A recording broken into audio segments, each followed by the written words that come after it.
실제로 겪었던 실화괴담들. 첫 번째 이야기, 90년대 일본의 일가족 살해 사건. 1992년 3월 5일, 일본 지바현 이치카와시에서 일어난 일가족이 잔인하게 살해된 사건이다.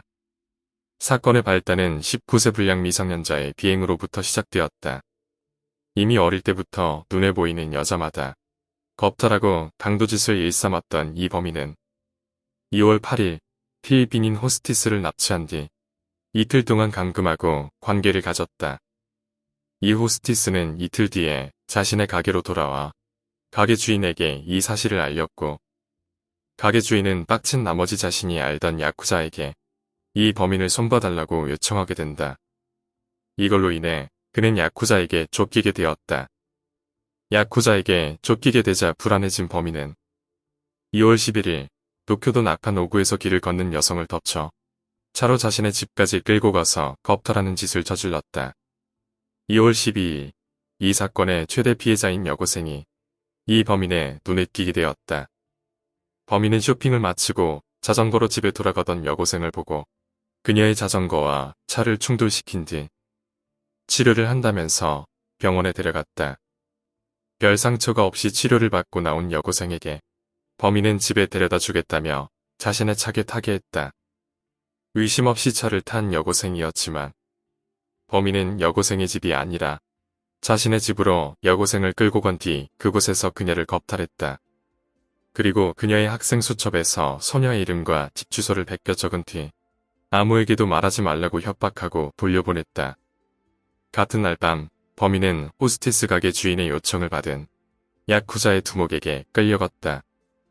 야쿠자 두목은 그에게 호스티스를 이틀 동안 감금한 것에 대해 피해보상조로 200만엔을 가져오라 협박했다.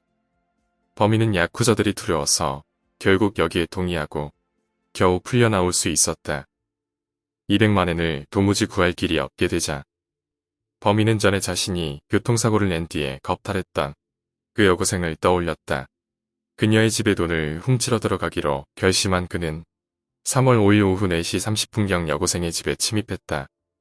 그 시간에는 여고생의 할머니가 혼자 집을 지키고 있었는데 범인은 할머니에게 예금통장을 내놓을 것을 요구했지만 할머니가 이를 거부하자 전기 코드로 할머니의 목을 졸라 살해한 뒤 할머니가 가지고 있던 8만엔을 빼앗았다. 그 뒤로 범인은 그곳을 떠나지 않고 그대로 다른 가족들이 돌아오기를 기다렸다. 2시간쯤 지나서 오후 7시경 집에 돌아온 여고생의 어머니와 여고생이 돌아왔다. 범인은 그대로 시칼을 들이대어 협박하면서 여고생의 어머니에게 등을 보이고 엎드리게 했다. 여고생의 어머니가 그렇게 하자 범인은 여고생이 보는 앞에서 어머니를 살해하고 그녀에게 피가 흐른 마루를 청소하게 했다. 얼마 뒤 여고생의 4살 된 여동생이 돌아왔다. 부모를 돌려보낸 뒤 범인은 여고생에게 저녁 식사를 만들게 하고 셋이서 저녁 식사를 했다. 저녁을 먹은 후 졸음이 온 여동생은 할머니와 같이 자겠다면서 할머니 방에 들어갔다. 여동생은 할머니의 죽음을 모른 채 할머니의 시체 옆에서 잠이 들었다. 그러는 사이 범인은 여고생에게 예금통장의 소재를 물었다. 아버지밖에 모른다는 말에 범인은 여고생의 아버지가 귀가하기를 기다리면서 그 사이에 그녀를 다시 한번 겁탈했다. 오후 9시경 회사를 운영 중이던 여고생의 아버지가 귀가했다. 여고생을 겁탈하던 범인은 아버지가 들어오는 기미에 시칼을 들고 숨어있다가 들어오는 여고생의 아버지를 덮쳐 칼로 찌른 후 200만엔을 내놓으라고 요구했다. 딸을 살리기 위해 아버지는 예금통장이 있는 곳을 가르쳐줬다. 그러나 욕심이 생긴 범인은 더 내놓으라고 요구했다. 그러자 아버지는 회사 사무실에 다른 통장과 인감도장이 있다고 말했다. 범인은 여고생을 시켜서 사무실에서 그 통장과 인감도장을 가져오게 시켰다. 여고생은 아버지의 사무실로 가서 예금통장과 인감도장을 가져왔다.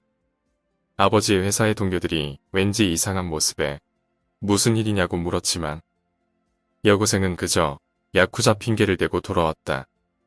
그러나 이미 범인은 그녀의 아버지를 살해한 뒤였다. 그 뒤로도 범인은 그 집을 떠나지 않고 있었다.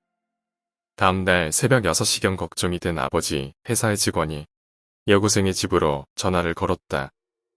몰래 전화를 받던 여고생은 그만 범인에게 들켜버리고 말았다. 큰 소리를 내며 소녀를 위협하자 범인의 큰 소리에 놀라 무서워진 여고생의 4살 된 여동생이 울기 시작했다. 범인은 시끄럽다면서 여동생까지도 살해해버렸다.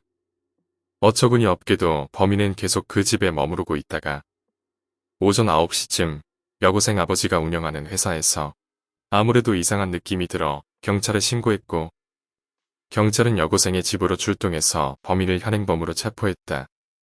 범인은 경찰이 들이닥치려 하자 여고생에게 자신이 흉기로 쓴 칼을 쥐게 하고 피해자인 척 연기를 하는 얄팍한 수작을 부리기도 했다. 이 범인은 아무런 죄책감이나 죄의식도 없이 오히려 1988년에 일어난 여고생 콘크리트 살인사건의 범인들도 징역형을 받았는데 나는 그에 비하면 아무것도 아니다라는 식으로 자신의 행위에 대해 말해서 논란을 불러일으켰다. 사실 소양투상으론 미성년자이기 때문에 자신은 몇 년 징역을 살고 나오면 될 거라는 계산이 있었던 것 같지만 여고생 콘크리트 살인사건 때문에 비난 여론을 의식했는지는 몰라도 재판부는 죄질이 나쁘고 잔인하다라는 이유를 들어 범인에게 사형을 선고했다.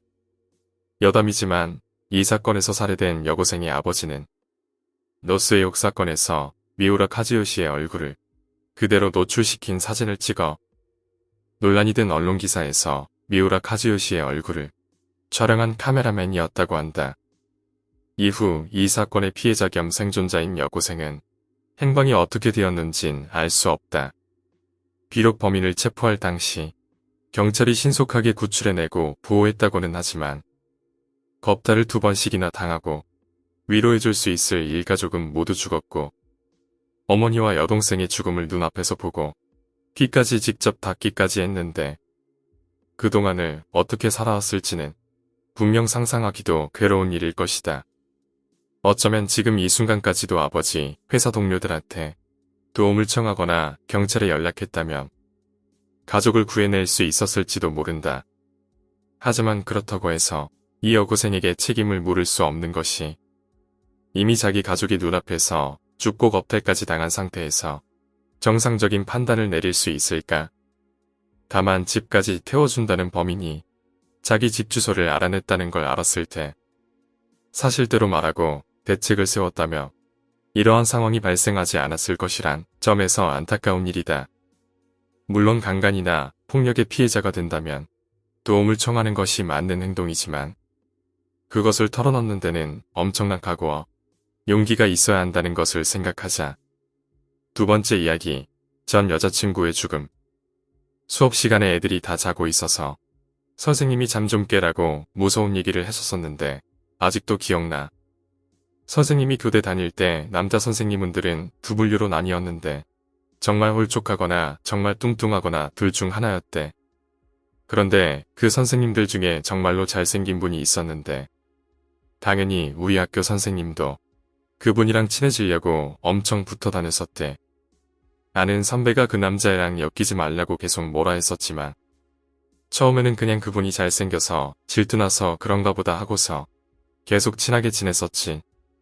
그런데 그 선배가 쟤랑 붙어 다니지 말라면서 화를 내더래. 선생님도 어이가 없어서 내가 잘생긴 애랑 붙어 다녀서 질투나냐고 뭐라 했었대. 그래서 선배가 그 잘생긴 남자분의 과거를 얘기해줬어. 그 잘생긴 분이 예전에 여대 다니는 분과 소개팅을 하다가 사귀게 되었어. 여대생도 진짜 예쁘고 남자분도 잘생기고 해서 훈남은녀 커플로 소문났었대. 그런데 잘생긴 분이 아무 연락도 안 하고 잠수를 탔는데 헤어지자는 말도 안 하고 한 달이나 연락을 그냥 안 했대.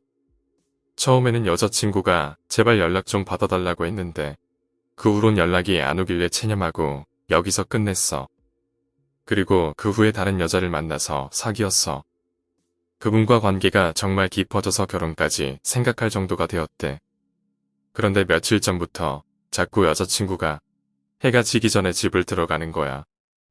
예전엔 밤늦게까지 같이 있고 그랬는데 요즘 들어 집에 일찍 들어가는 걸 보니까 자기가 질린 줄 알고서 차일까봐 조마조마하다가 여자친구를 불러서 너 요즘 왜 그러냐고 물어봤어. 그러자 여자친구가 울면서 얘기했어. 밤에 늦게 들어갈 때마다 자기 집 모퉁이에서 어떤 여자가 자기를 계속 보고 있다는 거야. 남자면 스토커라고 신고하려고 했는데 여자일 뿐더러 아무 짓도 안 하고 그냥 자기가 집에 들어갈 때까지 보기만 하더래. 남자는 순간 전 여자친구인가 싶어서 한동안 여자친구가 집에 들어갈 때 같이 들어가줘대. 그런데 잘생긴 분이랑 여자친구랑 같이 간 후부터 그 여자가 안 나타나길래 눈치채서 안 나타나는구나 싶었어. 그런데 너무 찝찝한 거야. 전 여자친구랑 헤어진 것도 어영부영 헤어진 거라서 전 여친이 나타나서 자기 여자친구를 다치게 할까봐 겁도 나고 그래서 전 여친을 다시 찾기로 했대. 연락도 안 받고 전화하면 통화 중이라 하고 결국 전 여친의 대학을 찾아가서 그분 집 주소를 알아냈대. 그 집 주소를 찾아가니까 어떤 인상 좋은 분이 우리 딸 친구냐고 어서 오라며 집으로 들어가서 얘기를 하기로 했어. 집에 들어가니까 딸 사진이 걸려 있는 거야. 그런데 여자친구가 말하길 오빠, 나를 보던 여자가 저 여자야. 라고 하더래. 남자는 역시 애구나 싶어서 그분 어머님께 딸 얘기를 꺼냈는데 딸이 남자친구랑 연락이 안 되니까 불안하고 신경도 예민해지다가 우울증에 걸려서 남자친구랑 헤어진 지 한 달 만에 자살을 했다는 거야. 그럼 여자친구의 집 앞에서 항상 여자친구를 지켜보던 그 여자는 누구였을까? 결국 여자친구랑 헤어지고 남자분은 지금까지 결혼도 못하고 계신데 앞으로도 결혼 못하실 거야. 오늘 이야기는 여기까지입니다. 오늘 이야기가 재미있으셨다면 구독과 좋아요, 댓글 부탁드립니다. 댓글은 저에게 큰 힘이 됩니다. 감사합니다.